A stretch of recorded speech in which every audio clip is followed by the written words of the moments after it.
So what? We don't do the national budget because mas importante ABS. We don't do the Taal relief kasi mas importante ABS. Bakit ang Channel 5 at Channel 7 wala masyadong reklamo? Halos wala nga eh. At na-approve ka agad. So wag nyo isisi sa amin bakit mabilis sila. Tignan nyo bakit yung sa inyo naiipit. Baka naman may kasalanan din kayo. Diba? 2019 election. How many shows did you have on the case of me and Lani? 4, no? You only invited us once. 3 times kalaban namin. So walang bias kayo doon.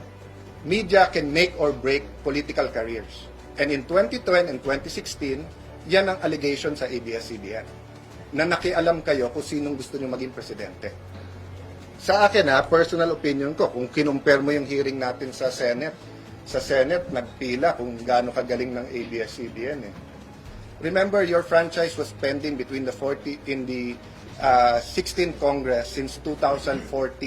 For 2 years, once lang sila nag-hearing. Panahon ni President Aquino yon. Okay? Liberal ang majority nun. Wala naman kayong sinabing dinidribble ng mga liberal yung franchise ng ABS. In the 17th Congress, 3 years, hindi rin na-take up. Wala naman nagsabing dinidribble. So ngayon, sinasabi, just because kaming dalawa ni Chico ay mahilig mag-basketball, dinidribble namin. You know? I respect people who think that way, but it's absolutely not true. I watched one time sa inyong broadcast. Bakit ang 5 at 7 ay mabilis na pasa? Ibabalik ko ngayon sa management ng Channel 2. Kaya sinabi ko mag-soul searching kayo. Bakit ang Channel 5 at Channel 7 wala masyadong reklamo? Halos wala nga eh. At na-approve ka agad. So wag nyo isisi sa amin bakit mabilis sila. Tignan nyo bakit yung sa inyo naiipit. Baka naman may kasalanan din kayo. Diba? And that's why tayo mag-hearing. Para malaman natin kung meron o wala. So if it's just the natural friction between politicians and the news, then we should grant the franchise. But if there are violations of law that threatens our democracy, then the committee or the Congress has to do something about it. Yes, go ahead.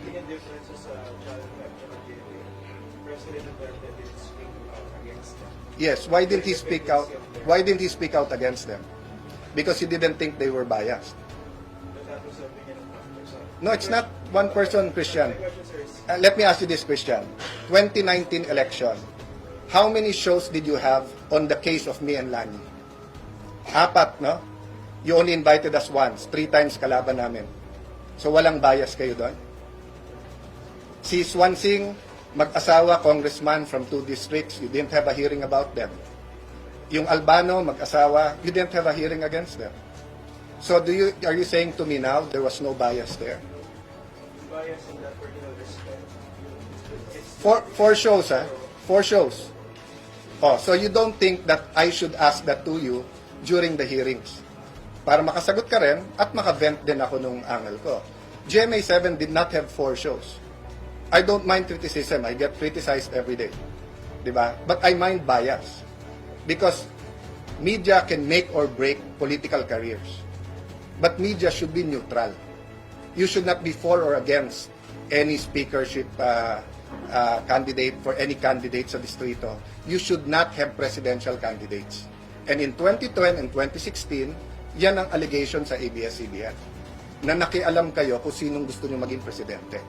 Well, regarding Attorney Gadon's petition, I've appealed to the anti-ABS na if you think ABS was unfair at certain points in history, let's not be unfair to them now.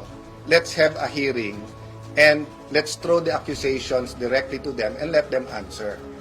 So it makes no sense that if you're accusing someone of being unfair, then you be unfair to them. Diba? So, sa akin, pinakiusap ko sa ating kababayan, please don't stop us from doing our job. But it's his right. He's a lawyer, he's a citizen of this country. He didn't take my advice. Gusto niyang masara kagad ang ABS. But until the Supreme Court tells us that we should stop, and I don't think they will, because it's our it's part of our congressional responsibilities and duties and constitutional mandate to look into and grant franchises, no? So, siyempre, pag sinabi ng Supreme Court na bawal yung ginawa ng Congress, ibang usapan yon. But until that point in time, Attorney Gadon has one opinion of in 110 million Filipinos, and we don't share his opinion. Anong suggestion ko, interviewin niyo sila in the next few days. Kasi siyempre, iba yung context na dito sila tinatanong, kapaligid sa kanilang Kongreso. So they might feel that there's an infringement. But I read the NTC letter, and especially the answer of Secretary Guevara, very clear. An applicant who has previously granted the franchise by Congress could be considered a qualified applicant within the purview of the MC and could accordingly be issued a provisional authority to operate, subject to Congress' eventual disposition of the franchise renewal bill. Conclusion.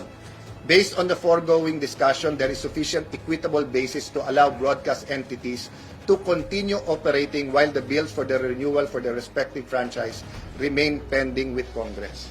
That's why nga, to allay any fears, if it is an attack on ABS-CBN or on the franchise, what the committee will do is simply deny, sarado ang ABS-CBN. Diba? We will not go through all this effort and these news cycles just so that isara. No. We are sincere in wanting credible, fair hearings, objective hearings on this. So personally, I don't see any reason for ABS to stop broadcasting when we go on break or when the franchise expires, no? Until may final disposition nila, meaning granted o hindi granted yung bagong franchise.